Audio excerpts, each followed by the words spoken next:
Assalamualaikum warahmatullahi wabarakatuh. Halo sahabat kanal pengetahuan Islam. Kali ini kita akan membahas Al-Hasan bin Al-Hassam, ilmuwan muslim yang dilupakan. Ilmuwan muslim memang banyak yang tidak diketahui. Kini kita lebih mengenal ilmuwan-ilmuwan dari barat. Sementara jika dibuka lagi literatur banyak ilmuwan muslim, justru yang terlebih dulu memberikan prestasi dan penemuan-penemuan bermanfaat. Tetapi kemudian banyak pula ilmuwan barat yang mengganti nama suatu penemuan dengan nama pribadinya atau menyembunyikan literaturnya. Seperti halnya Al-Hasan bin Al-Hassam, seorang ilmuwan muslim terkemuka dan memiliki prestasi yang menonjol di antara para ilmuwan di bidang ilmu pengetahuan alam. Akan tetapi sangat disayangkan adalah dia tidak mendapatkan haknya. Namanya terkubur dan tidak mendapatkan kedudukan yang semestinya. Ia memiliki nama lengkap Abu Al-Hasan bin Al-Hasan bin Al-Hassam. Ia lebih dikenal dengan nama Al-Basri. Lahir di Basrah, Irak pada tahun 354 Hijriah atau 965 Masehi dan wafat di tahun 430 Hijriah atau 1039 Masehi di Kairo. Ia belajar di Basrah, kemudian ke Irak untuk mendalami ilmu-ilmu agama baru. Kemudian matematika, astronomi, kedokteran, dan filsafat. Bidang yang menonjol pada Ibnu Al-Hassam diantaranya adalah ilmu matematika yang meliputi ilmu hitung, aljabar, geometri, dan hitungan trigonometri. Ilmu pengetahuan alam, terutama ilmu optik, yang disebut oleh Ibnu Al-Hassam sebagai ilmu al-manazir. Dan ilmu falak atau ilmu astronomi sebagaimana yang dikatakan oleh para ilmuwan Islam. Di umur 30 tahun, Ibnu Al-Hassam pergi ke Mesir atas undangan Khalifah dinasti Fatimiyah Al-Hakim Biamrillah. Dia menghabiskan sebagian besar waktunya di Kairo.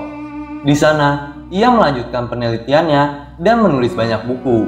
Ibnu Al-Hassam hidup di Kairo dalam keadaan sederhana dan tawadu. Dia hanya tinggal di sebuah kamar di dekat pintu gerbang Masjid Al-Azhar. Dia terpaksa menyibukkan diri dengan menggandakan buku-buku Euclides dan Ptolemeus serta lainnya dan menjualnya di depan Masjid Al-Azhar untuk menyambung hidupnya. Ibnu Al-Hassam membongkar teori lama yang diwariskan ilmu filsafat Yunani bahwa penglihatan terjadi akibatnya keluar seberkas cahaya yang melihat objek benda sehingga terjadilah penglihatan.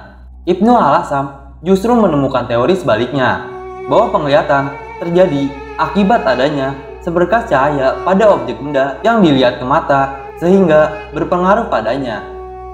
Teori sederhana ini sangat logis dan wajar jika disebut pembuka yang nyata bagi ilmu pengetahuan sebagai langkah yang besar dari langkah peradaban manusia. Mempelajari studi keterbalikan dengan menggunakan cermin datar dan cermin cekung, dan juga berhasil membuat kaidah khusus untuk itu. Dia menentukan posisi, pengaruh pertemuan cahaya, dan bagaimana cara memperbesar gambar. Menunjukkan adanya perbedaan ketebalan cahaya pada berbagai macam media, seperti kaca, air, udara, dan benda lainnya. Serta menjelaskan bahwa tingkat pembiasan cahaya berbeda-beda antara satu media dengan lainnya. Penelitiannya pada lensa dan potensi pembesarnya membuka jalan bagi penemuan kacamata. Dia mempelajari anatomi mata, menjelaskan susunannya dengan gambar-gambar dan membuat nama pada setiap bagiannya, seperti yang kita kenal sekarang. Ibnu Al-Hassam menemukan suatu pemikiran tentang ruang gelap dan melakukan eksperimen yang menjadi dasar pembuatan kamera dan perlengkapan lainnya, seperti lampu sorot, televisi, dan video. Ibnu Al-Hassam adalah contoh ilmuwan yang berhati mulia, bersih hatinya, dan mencintai kebaikan. Hal ini dapat diketahui dari penghormatannya yang diberikan kepada para ilmuwan. Apabila dalam penelitiannya dia menemukan suatu hal yang baru, dia menyebutkan dalam buku-bukunya dengan sikap tawadu dan tidak sombong. Ibnu Al-Hassam bukanlah orang yang suka mendekatkan diri pada penguasa untuk mendapatkan penghargaan atau materi. Dia memilih profesi sebagai pengganda naskah-naskah, manuskrip, dan menjualnya. Dan ia hanya cukup menggandakan 3 manuskrip yang cukup untuknya hidup setahun. Setelah itu, dia menjalani hari-harinya dengan zuhud agar dapat konsentrasi, melakukan penelitian, dan menulis karya-karyanya. Demikian penjelasan terkait Al-Hasan bin Al-Hassam, ilmuwan muslim yang dilupakan. Semoga dengan adanya konten ini dapat menambah wawasan dan pengetahuan bagi kita semua. Wassalamualaikum warahmatullahi wabarakatuh. 7 hewan yang muncul dalam Al-Quran dengan masing-masing sejarahnya. Inilah 10 fakta mengejutkan Islam di Rusia.